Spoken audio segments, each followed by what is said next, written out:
ভাই লোক, এই ভিডিওতে জিদ্দার নতুন আপকামিং সিনেমার শুটিংয়ের আপডেট দেব। নতুন একটা জিদ্দার সিনেমা আসতে চলেছে। জিদ্দা অনেক দিন পরে নিজের প্রোডাকশন হাউস ছেড়ে অন্য প্রোডাকশন হাউসে কাজ করছে।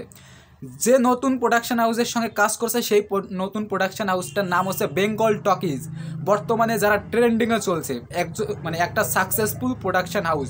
তা এই প্রোডাকশন হাউসের সঙ্গে যে সিনেমাটা আসতে চলেছে সেই সিনেমার এখনও নাম ঠিক হয়নি। তাই এই সিনেমাটার শুটিং শুরু হবে, যেটা চারপাশ থেকে আভাস পেয়েছি মার্চ এপ্রিল মাস থেকে, মার্চ মাস থেকে এই সিনেমার শুটিং শুরু হবে। তাই এখনও কিন্তু সিনেমাটার নাম ঠিক হয়নি এবং ডিরেক্টরকে সেটাও জানা যায়নি। তাই এই ভিডিওতে আমি কিছু ডিরেক্টর কে হলে ভালো হয় এবং এই বেঙ্গল টকিসের সঙ্গে কোলাবোরেশন করে জিদ্দাকে ঠিক করলো না ভুল করলো, সেই পার্টিকুলার এই দুটো বিষয় নিয়ে আমি এই ভিডিওতে কথা বলবো, ডিসকাশন করব। তা দেখো, এতদিন জিদ্দা নিজের প্রোডাকশন হাউসে কাজ করে এসছে, অনেক সিনেমা ভালো হয়েছে, খারাপ হয়েছে। তাই এখন নিজের প্রোডাকশন হাউস ছেড়ে এখন অন্য প্রোডাকশন হাউসে কাজ করছে। খুব ভালো কথা, দেখে ভালো লাগলো। কারণ ভাই নিজের প্রোডাকশন হাউসে কতদিন কাজ করা যায়, নিজেরও একটা এক গেমে চলে আসে। তা নতুন নতুন প্রোডাকশন হাউসের সঙ্গে কাজ করা উচিত। তাই বেঙ্গল টকিজ কিন্তু একটা নতুন প্রোডাকশন হাউস, নতুন গ্যারে উঠেছে, গ্যারে উঠেই ভাই সাকসেসফুল। ঠিক আছে, এসবিএফকে ছাড়িয়ে গেছে। শুধু টাকা থাকলেই ভাই সিনেমা ভাই সুপার হিট হয় না, বা টাকা পিছনে ঢাললেই ভাই সিনেমা সুপার হিট হয় না, মাইন্ড লাগে। ঠিক আছে, মাইন্ড গেম খেলতে হয়। তা বেঙ্গল টকিজ বর্তমান জেনারেশন কোন ধরনের সিনেমা চায়, কী চায় সেটা খুব ভালো করে বোঝে। তাই এই কারণে তাদের সিনেমা এখন এত সাকসেসফুল, এত ভাই বিজনেস করছে। ভাই যতগুলো বেঙ্গল টকিজ থেকে আজ অব্দি যতগুলো সিনেমা আছে সবগুলো সাকসেসফুল। তারা বর্তমান জেনারেশন কোন ধরনের সিনেমা চায় সেটা বোঝে, মাইন্ড গেমটা বোঝে। ঠিক আছে, মানুষের মন কী চায় সেটা বোঝে। তা জিদ্দা একটা সাকসেসফুল প্রোডাকশন হাউসের সঙ্গে কাজ করছে, দেখে খুব ভালো লাগলো। তা এই সিনেমার ডিরেক্টর কে হবে?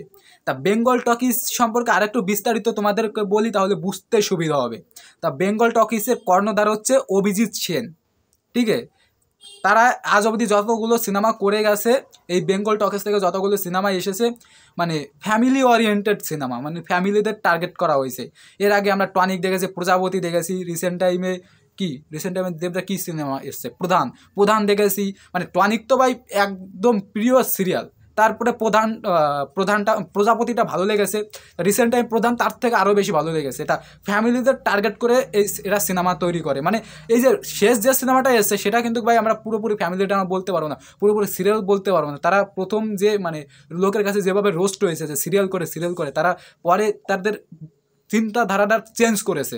তো এই প্রোডাকশন হাউস থেকে যতগুলো সিনেমা এসেছে তাদের ভাই চিন্তাধারাই ছিল যে ফ্যামিলি ওরিয়েন্টেড সিনেমা করবো। এই প্রোডাকশন হাউসের মেইন কর্ণধার যে অভিজিৎ সেনের, তো অভিজিৎ সেনের প্রথম চয়েস হচ্ছে অতনু রায় চৌধুরী, ডিরেক্টর।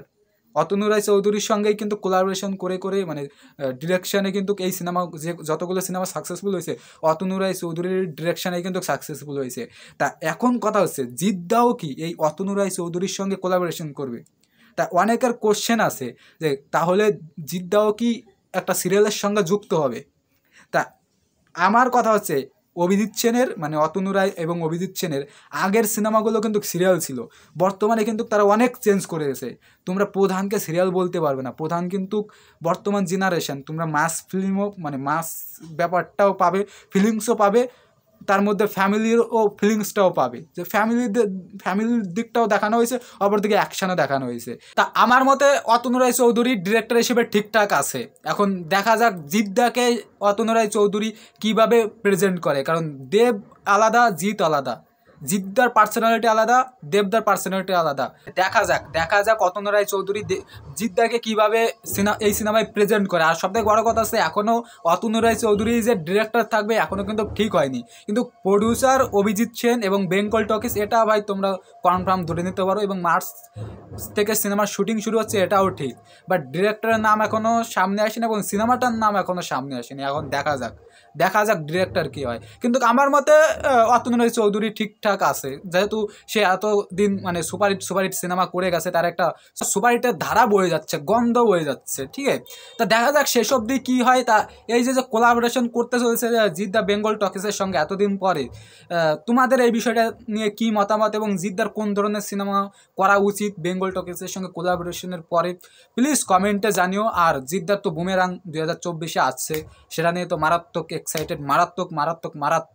তা ওটা তো মে মাসের 10 তারিখে রিলিজ হবে, আমি অধীর আগ্রহে বসে আছি, অধীর আগ্রহে। তা এই যেহেতু এই ভিডিওটা অন্য টপিকে, তা তোমরা এই টপিকেই কমেন্টটা করো আর কি, বেঙ্গল টকিসকে নিয়ে যে ভিডিওটা আর কি করলাম, প্লিজ কমেন্টের জন্য। আর আমার এই ভিডিওটা ভালো লাগলে প্লিজ লাইক কমেন্ট, আর যদি চ্যানেলে নতুন হয়ে থাকো সেই ভিডিও শেষে একটাই কথা, চ্যানেলটা সাবস্ক্রাইব করে আমার সঙ্গে থাকো। দেখা হচ্ছে পরবর্তী কোনো ভিডিওতে।